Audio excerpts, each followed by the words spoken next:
Assalamualaikum warahmatullahi wabarakatuh. Kembali belajar bersama Ibu Eni Meliana mengenai asesmen kompetensi guru untuk soal materi pedagogik. Dimensi kompetensi, asesmen kompetensi guru untuk pedagogik menguasai karakteristik peserta didik dari aspek fisik, moral, sosial, kultural, emosional, dan intelektual.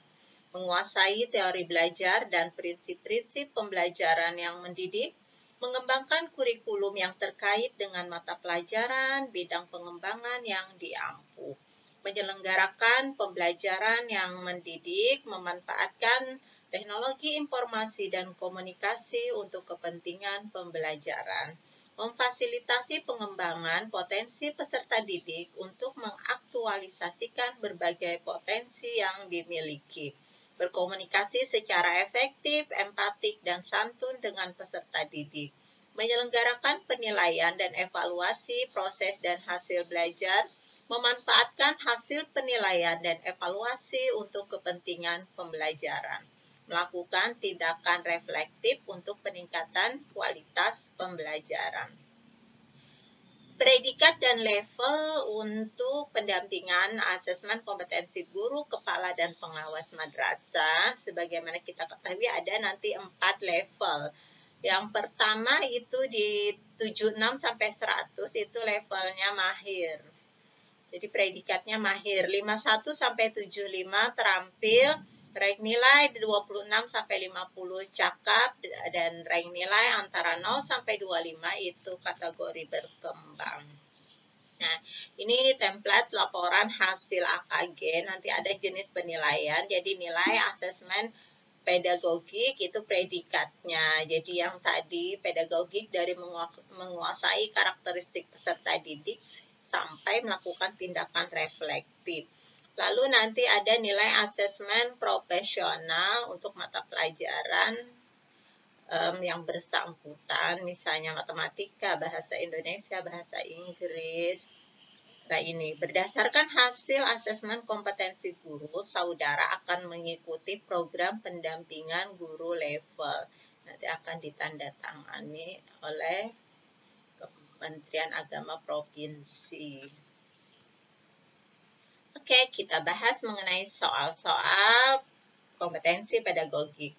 Pada saat mempersiapkan pembelajaran, seorang guru dapat menyusun strategi pembelajaran dan menentukan media yang akan digunakan dalam pembelajaran tersebut. Kemampuan dasar yang harus dimiliki seorang pendidik terkait dengan keterampilan memilih media pembelajaran adalah: A. Pendidik harus mengetahui latar sosial budaya siswa dan sekolah. B. Pendidik harus memahami karakteristik dari media pembelajaran tersebut. C. Pendidik harus menyesuaikan diri dengan kemampuan sekolah. D. Pendidik menyesuaikan dengan materi pembelajaran. Jadi kemampuan dasar dalam hal ini, jawaban yang tepat adalah B. Pendidik harus memahami karakteristik dari media pembelajaran tersebut. Soal berikutnya masih mengenai kompetensi pedagogik menyelenggarakan pembelajaran yang mendidik. Di ruang media tersedia berbagai macam media yang sudah berdebu dan agak usang. Sebagai seorang pendidik yang kreatif, sebaiknya dapat memanfaatkan media dan memilih media mana yang akan digunakan. Dia memiliki beberapa pertimbangan dalam hal ini. Pertimbangan dalam memilih media pembelajaran yang harus diperhatikan adalah: A. Tujuan, sasaran didik, karakteristik media, waktu pengoperasian, biaya ketersediaan, konteks penggunaan, dan mutu teknis. B. Sasaran didik, karakteristik media, waktu mengoperasikan, tujuan, misi, visi sekolah, dan konteks penggunaan. C. Tujuan, sasaran didik, karakteristik media, visi sekolah, dan konteks penggunaan. D. Kultur sekolah, tujuan, waktu pengoperasian. Nah, dalam hal ini yang harus dipertimbangkan dalam pemilihan media itu tujuan, sasaran didik, karakteristik media, waktu pengoperasian, biaya, ketersediaan, konteks penggunaan, dan mutu teknis. Jawabannya adalah A.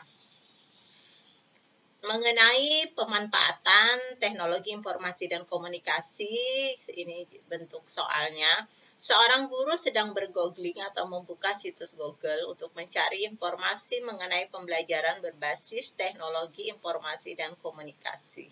Pengertian googling dalam istilah internet tersebut adalah A. Program mencari informasi, B. Program desktop publishing, C. Program untuk menjelajahi laman, D. Program penciptaan laman. Nah, ini istilah googling itu yang tepat adalah program untuk menjelajahi laman. Ini masih tentang pemanfaatan TIK. Seorang guru akan membuat media untuk menampilkan contoh surat, tabel, gambar, dan berbagai dokumen lain. Aplikasi sederhana keluaran Microsoft yang dapat digunakan untuk memfasilitasi kegiatan guru tersebut adalah A. Microsoft Database, B. Microsoft PowerPoint, C. Microsoft Desktop Publishing, D. Microsoft Word. Yang tepat adalah D. Microsoft Word untuk membuat media menampilkan contoh surat, tabel, gambar, dan berbagai dokumen. Animasi untuk menghilangkan objek dari tampilan pada PowerPoint adalah entrance, slide transition, motion path, dan exit. Yang benar adalah exit. Sekarang mengenai model-model pembelajaran. Model-model pembelajaran yang disarankan dalam kurikulum 2013 untuk diterapkan adalah A. Model pembelajaran berbasis masalah, B. Model pembelajaran berbasis penemuan, dan model pembelajaran berbasis investigasi. B. Model pembelajaran berbasis masalah, model pembelajaran berbasis penemuan, dan model pembelajaran berbasis proyek. C. Model pembelajaran berbasis masalah, model pembelajaran berbasis kerja, dan model pembelajaran berbasis proyek. D. Model pembelajaran berbasis latihan soal, model pembelajaran berbasis penemuan, dan model pembelajaran berbasis proyek. Nah, untuk model pembelajaran yang disarankan dalam kurikulum 2013 itu, yang tepat adalah B. Model pembelajaran berbasis masalah, model pembelajaran berbasis penemuan, dan model pembelajaran berbasis proyek. Guru Mini melaksanakan pembelajaran yang mengakomodasi semua anggota kelompok mengungkapkan pendapat, ide, dan tanggapan terhadap skenario secara bebas, sehingga dimungkinkan muncul berbagai macam alternatif pendapat. Kegiatan yang dilakukan guru mini tersebut merupakan implementasi model pembelajaran A. Project-based learning, B. Inquiry learning, C. Discovery learning, dan D. Problem-based learning. Nah, dalam hal ini, berarti jawaban yang tepat ini adalah model pembelajaran problem-based learning. Karena guru mini melaksanakan pembelajaran yang mengakomodasi semua anggota kelompok untuk mengungkapkan pendapat, ide, dan tanggapan terhadap skenario secara bebas. Sehingga dimungkinkan muncul berbagai macam alternatif pendapat. Masih mengenai model pembelajaran, berikut ini merupakan langkah-langkah pembelajaran dengan model pembelajaran project-based learning. 1. Penentuan pertanyaan mendasar. 2. Mendesain perencanaan proyek. 3. Menyusun jadwal. 4. Memonitor peserta didik dan kemajuan proyek. 5. Menguji hasil. 6. Mengevaluasi pengalaman. Jadi urutan yang benar adalah A. 1, 2, 3, 4, 5, 6. B. 1, 3, 2, 4, 5, 6. C. 1, 3, 2, 5, 6, 4. D. 1, 2, 3, 5, 4, 6. Urutan yang benar untuk model pembelajaran project-based learning itu 1, 2, 3, 4, 5, 6. Jadi yang pertama, penentuan pertanyaan mendasar. 2. Mendesain perencanaan proyek. 3. Menyusun jadwal. 4. Memonitor peserta didik dan kemajuan proyek. 5. Menguji hasil. Dan 6. Mengevaluasi pengalaman.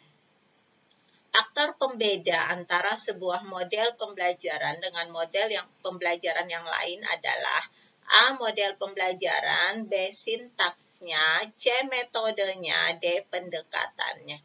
Jadi yang membedakan antara suatu model pembelajaran dengan model pembelajaran yang lain itu adalah B. Sintaks. Jadi perhatikan sintak-sintak dalam tiap model pembelajaran. Yang termasuk dalam 8 keterampilan mengajar adalah A. Keterampilan memberi soal bernuansa hot. B. Keterampilan mengelola kelas. C. Keterampilan memberi motivasi. D. Keterampilan memberi pekerjaan rumah. Nah, jawaban yang tepat yang termasuk dalam 8 keterampilan mengajar itu keterampilan mengelola kelas.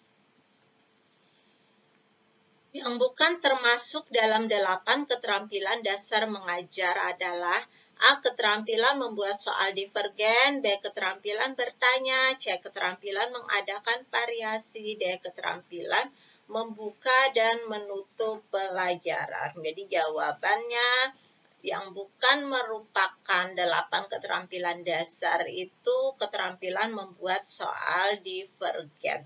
Kalau keterampilan bertanya itu masuk keterampilan dasar. Selain itu, keterampilan mengadakan variasi itu juga merupakan keterampilan dasar mengajar. Keterampilan membuka dan menutup pelajaran itu merupakan keterampilan dasar mengajar bagi seorang guru. Jadi yang tidak termasuk itu keterampilan membuat soal divergen.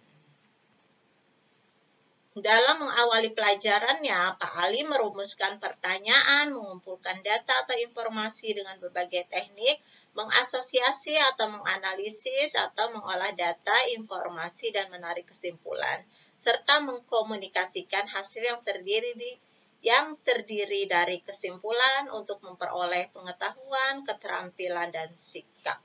Langkah yang dilakukan Pak Ali itu merupakan bagian dari model pembelajaran, portofolio, saintifik, penemuan, dan autentik. Jadi yang benar itu adalah model pembelajaran saintifik. Karena Pak Ali itu mengawali pelajaran dengan merumuskan pertanyaan, mengumpulkan data dengan berbagai teknik, mengasosiasi, lalu menarik kesimpulan, dan terakhir mengkomunikasikan hasil yang terdiri dari kesimpulan untuk memperoleh pengetahuan, keterampilan, dan sikap. Itu merupakan bagian model pembelajaran saintifik.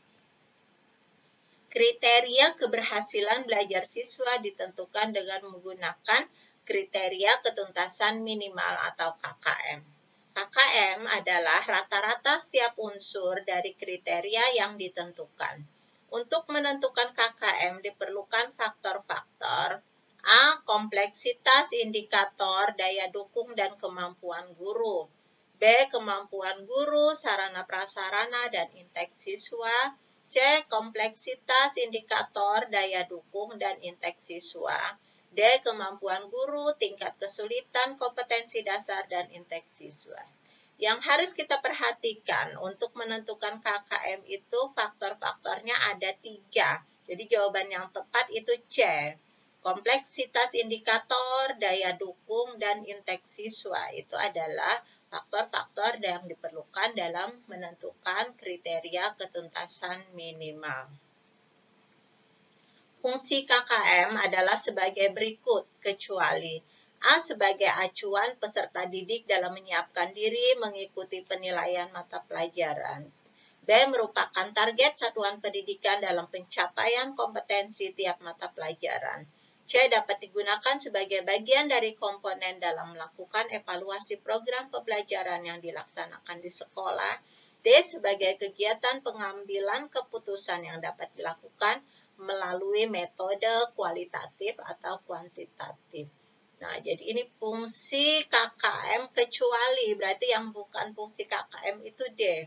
Sebagai kegiatan pengambilan keputusan yang dapat dilakukan melalui metode kualitatif atau kuantitatif. Jadi itu bukan fungsi KKM. Seorang peserta didik ingin selalu mendominasi dalam suatu kelompok belajar. Ia tidak memberi kesempatan anggota lain untuk mengemukakan pendapat. Jika teman lain yang memimpin dan mengendalikan jalannya diskusi, ia memisahkan diri dan cenderung belajar sendiri. Peserta didik tersebut mengalami permasalahan dalam perkembangan. A. Sosial emosional, B. Kognitif, C. Moral, D. Spiritual.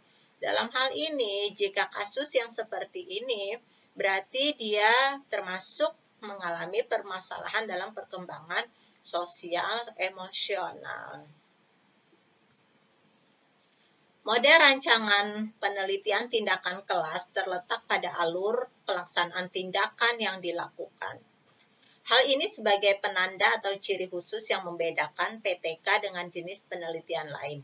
Adapun alur penelitian tindakan yang dimaksud adalah A. Observasi, refleksi, perencanaan, pelaksanaan tindakan. B. Refleksi, perencanaan, pelaksanaan tindakan, observasi. C. Perencanaan, observasi, pelaksanaan tindakan, refleksi. D. Perencanaan, pelaksanaan tindakan, observasi, dan refleksi. Nah, alur penelitian tindakan itu yang benar, perencanaan, lalu pelaksanaan tindakan, observasi, refleksi. Jadi itu siklus-siklus di dalam penelitian tindakan kelas. Pola perencanaan, pelaksanaan, observasi, refleksi secara bertahap dan terus-menerus merupakan karakteristik PTK dalam hal A. Pengumpulan data, B. Menganalisis masalah, C. Mencapai tujuan, D. Menentukan ruang lingkup. Jadi ini merupakan karakteristik PTK dalam hal B. Menganalisis masalah. Jadi pola perencanaan, pelaksanaan, observasi, lalu refleksi secara bertahap dan terus-menerus itu merupakan karakteristik PTK dalam hal menganalisis masalah. Perhatikan pernyataan di bawah ini. 1. Ada rasional teoritik yang logis atau kajian ilmiah yang disusun oleh penemunya atau ahlinya. Ada tujuan pembelajaran yang ingin dicapai melalui tindakan pembelajaran tersebut. Ada tingkah laku atau sintaks dalam mengajar belajar yang khas yang diperlukan oleh guru dan peserta didik. 4. Diperlukan lingkungan belajar yang spesifik agar tindakan atau kegiatan pembelajaran dapat berlangsung secara efektif. Yang merupakan ciri model pembelajaran adalah A. Nomor 1, 2, dan 3 saja, B. Nomor 1 dan 3 saja, C. Nomor 2 dan 4 saja, D. Nomor 1, 2, 3, dan 4. Berarti yang merupakan ciri model pembelajaran yang benar itu keempat-empatnya. Jadi ada rasional teoritik yang logis atau kajian ilmiah, ada tujuan pembelajaran yang ingin dicapai, lalu ada tingkah laku atau sintaks dalam mengajar belajar yang khas, lalu diperlukan lingkungan belajar yang spesifik agar tindakan kegiatan pembelajaran itu dapat berlangsung efektif. Jadi nomor 1, 2, 3, dan 4.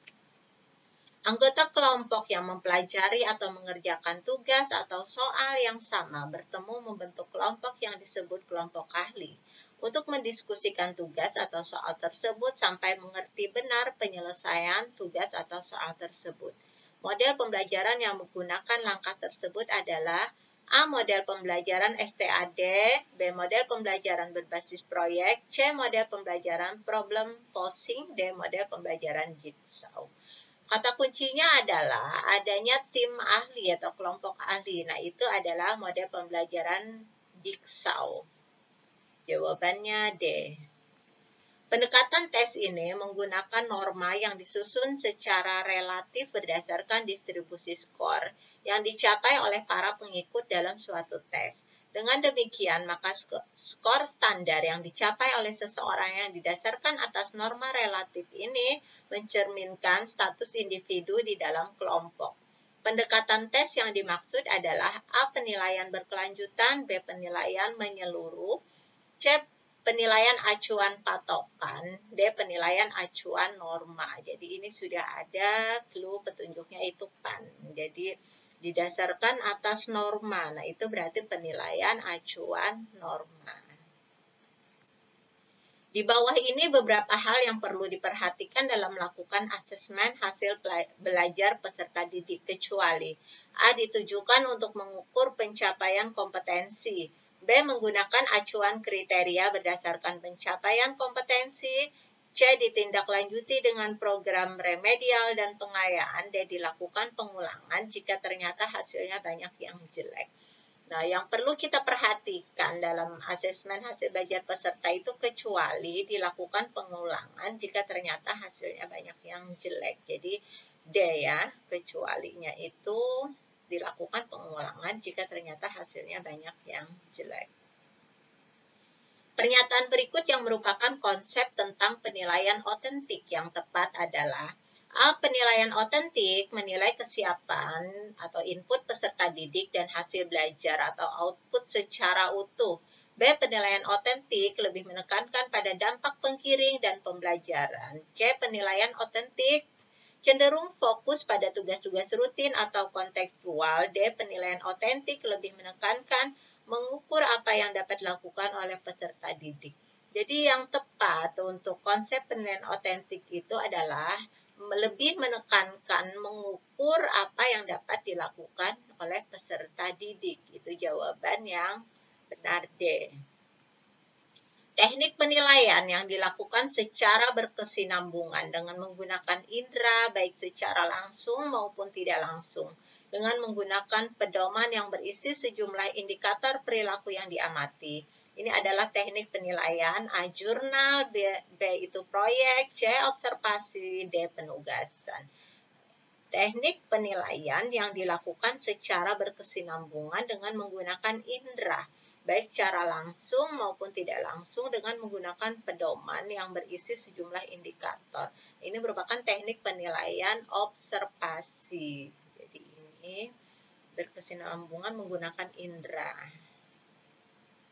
Berikut ini merupakan teknik-teknik penilaian untuk mengukur kompetensi peserta didik. 1. Tes tulis, 2. Observasi, 3. Portofolio, 4. Penilaian teman sebaya.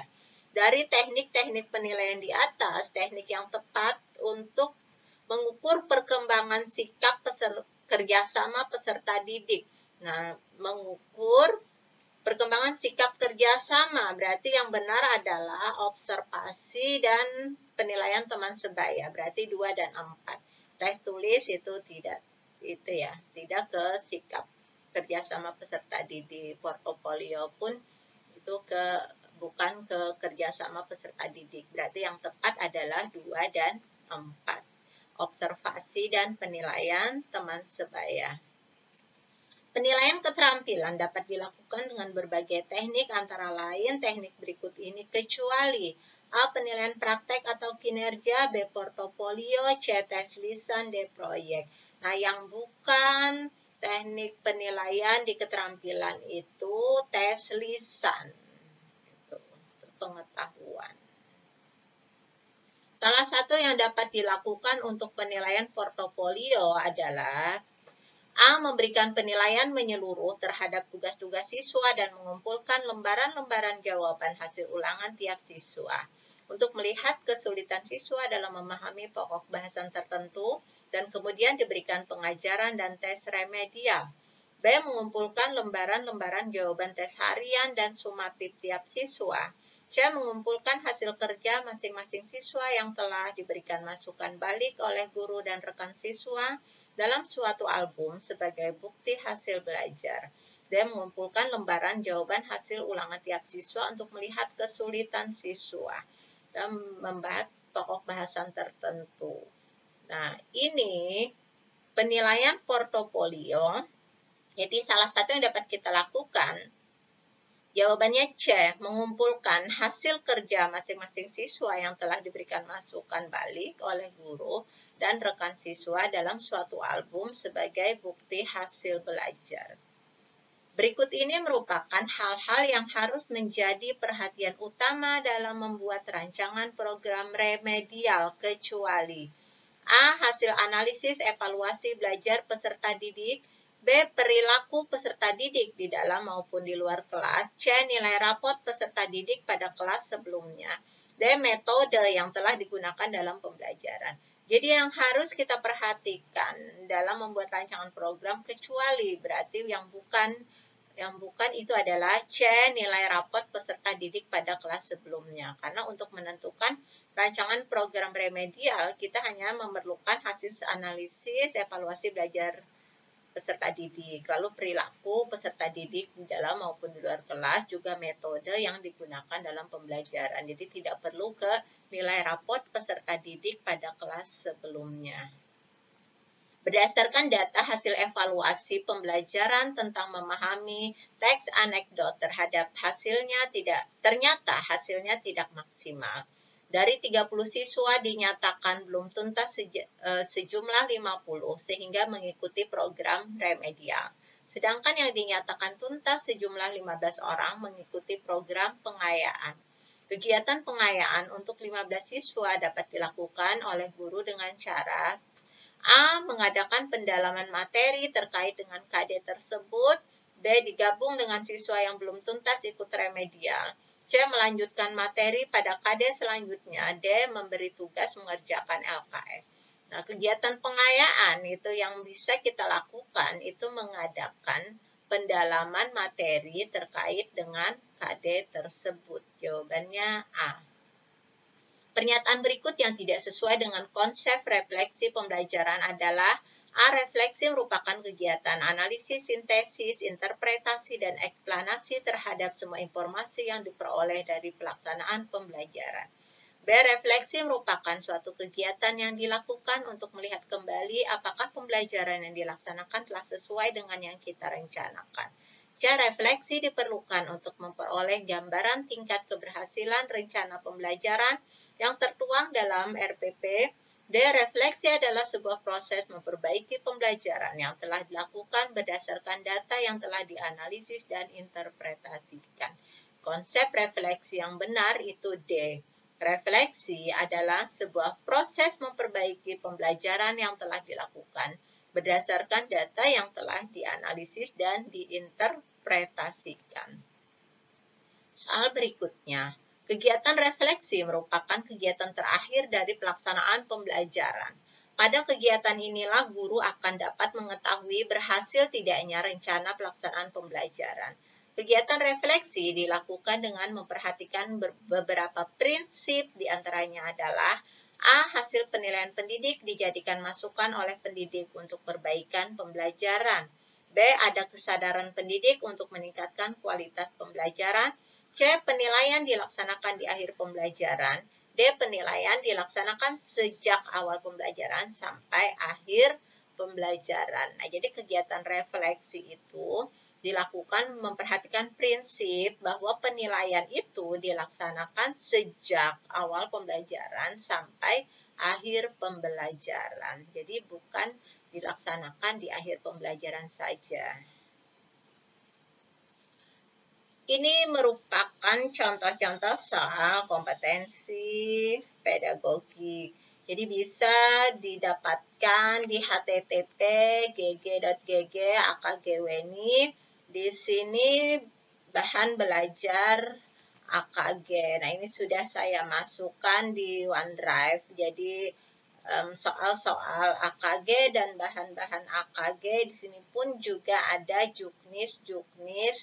Nah, ini juknis, AKG, soal AKK, terus juga AKP, lalu nanti juga beberapa soal AKG numerasi, sains. Jadi bisa Bapak Ibu dapatkan di ini http gg.gg.akgweni. Ini sumber pustaka, jadi dari juknis, sumber lain yang relevan, dari modul pengembangan keprofesian berkelanjutan guru. Semoga materi ini bermanfaat, kita sama-sama belajar untuk persiapan asesmen kompetensi guru. Jadi Bapak Ibu siapkan mental, siapkan diri, jangan tegang, rileks, karena ini nanti ada 4 level, jadi 4 level pendampingan, jadi level mahir, terampil, cakap, dan berkembang. Jadi tidak ada istilah tidak lulus. Demikian dari saya, semoga bermanfaat. Wassalamualaikum warahmatullahi wabarakatuh.